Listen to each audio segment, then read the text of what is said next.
Happy New Year. This is Pat Murphy Racing. I'm a Sony artisan of imagery. I'm here today to talk to you about shooting the a7RV in video with sporting events, which sounds kind of weird, but it's pretty cool. So let's get into it.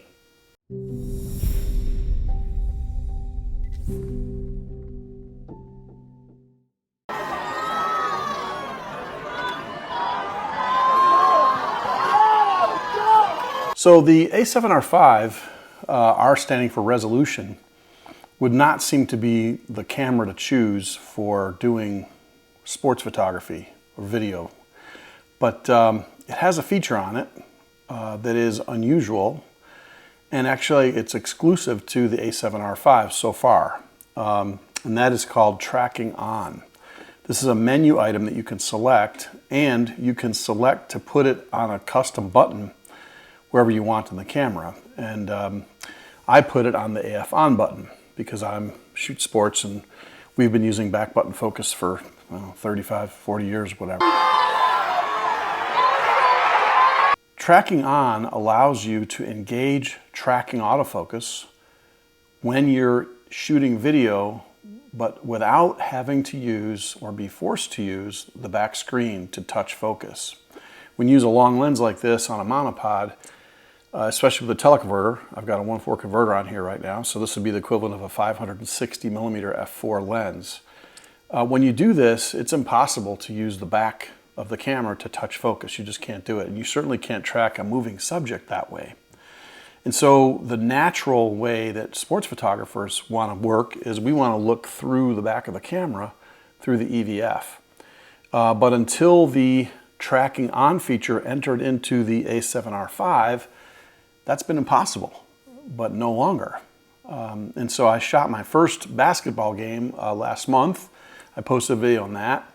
But the real advantage of the tracking on feature for sports photography is more in field sports, in particular football, American football, and soccer. And I think that this has the potential to revolutionize sports videography overnight.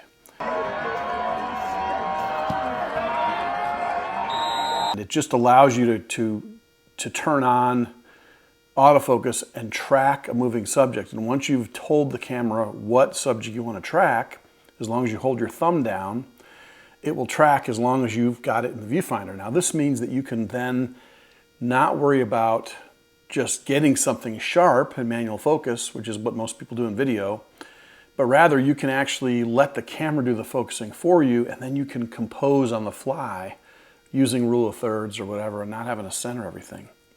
So it's a really neat, interesting way to work. I'm just starting to do this, but one of the huge advantages of the Sony system and many others is that these are 4K cameras. This is a 4K camera, and so this camera allows me to shoot at 60 frames per second or 60p with full 4K, and on top of that, this is full frame now, on top of all that, I can shoot in 422, which is 10-bit color.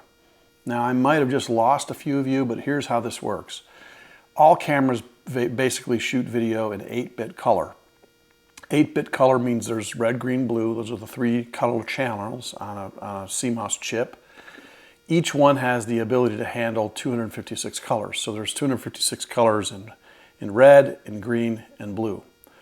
And then those are all work together to create black, obviously. So basically, when you can use 10-bit color, instead of having 256 colors times 3, which is, around 780 colors or whatever it is, 800 colors, when you can move the camera into 10-bit mode, which is 422, now you have about 1,000 colors per channel. So you go from 750 or 800 colors possible to like 3,000 colors possible.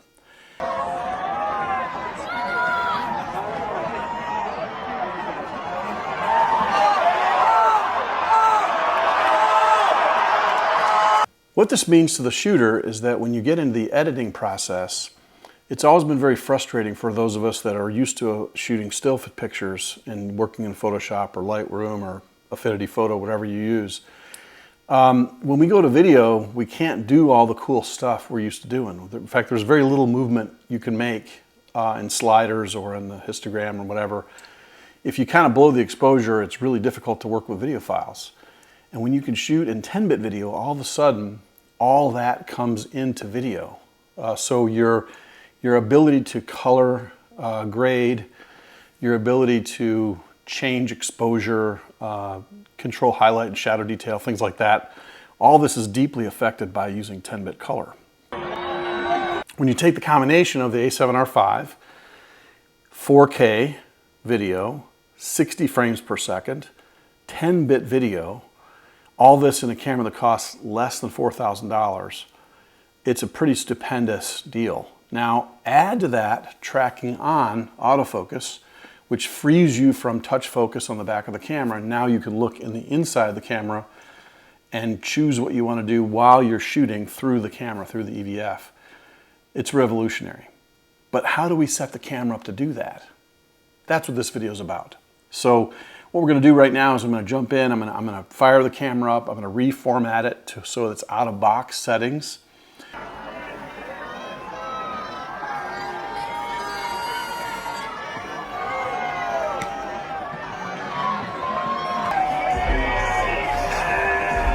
There's a link in the description for this video that will show you another video where I just shot a bowl game, and it will show you the exact settings I used with this camera, this lens, and this teleconverter to get that result.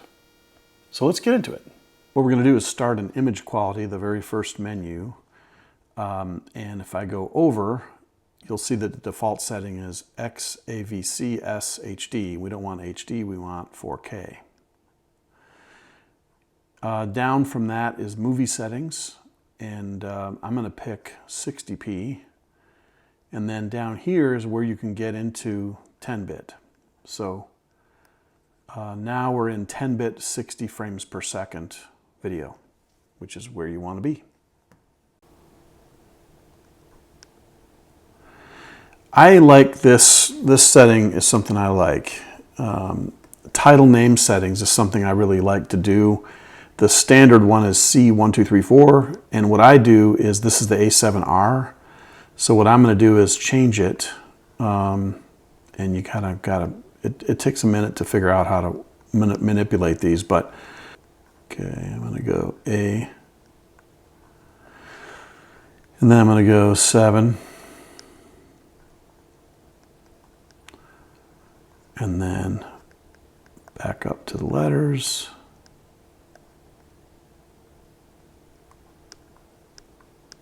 R, and then back up to the numbers.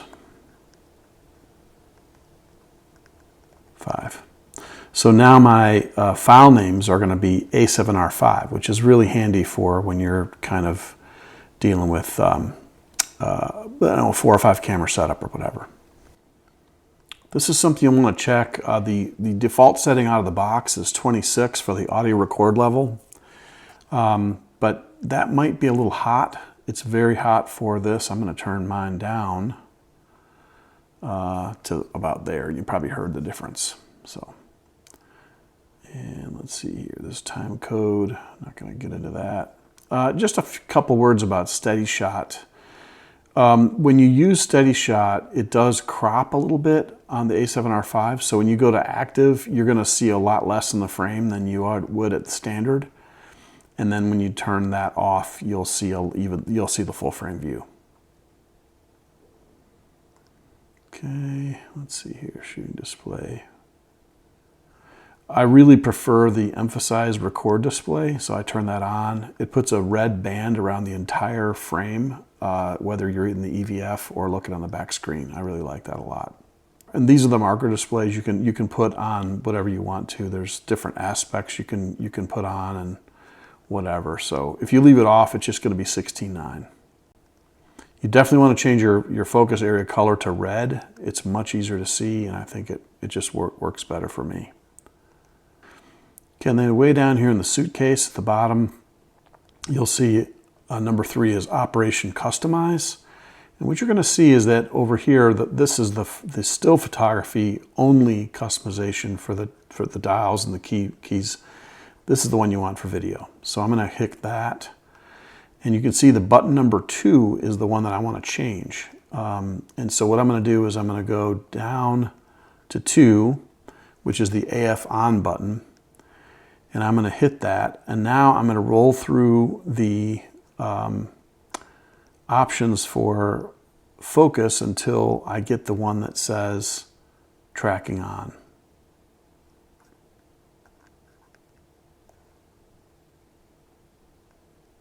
There it was right there. So now my 2 button, or the AF on button, is now set to tracking on. This is crucial. This is really, really important to do it this way. You can see that you can set up to 12 different menu settings that you can get to quickly with the function menu. And there's a different one for stills versus video. So here's your audio level, all of your audio stuff.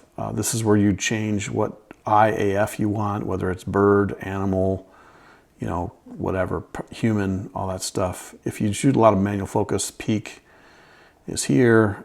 I find that this auto white balance white gives me better results than the normal one. And this shockless white balance is a really good idea too. It will, I usually leave it on 2. When you change your white balance while you're shooting, it will make it shockless. So it'll do it very slowly and organically. One last thing I want to mention about autofocus performance and speed is you have transition speed and you have subject shift sensitivity too. So the typically you want the transition speed to be kind of slow if it's an interview, if you're doing a 2-shot or just somebody that might be moving around in a chair a lot. But if you're doing sports, you want to have it up here at transition speed.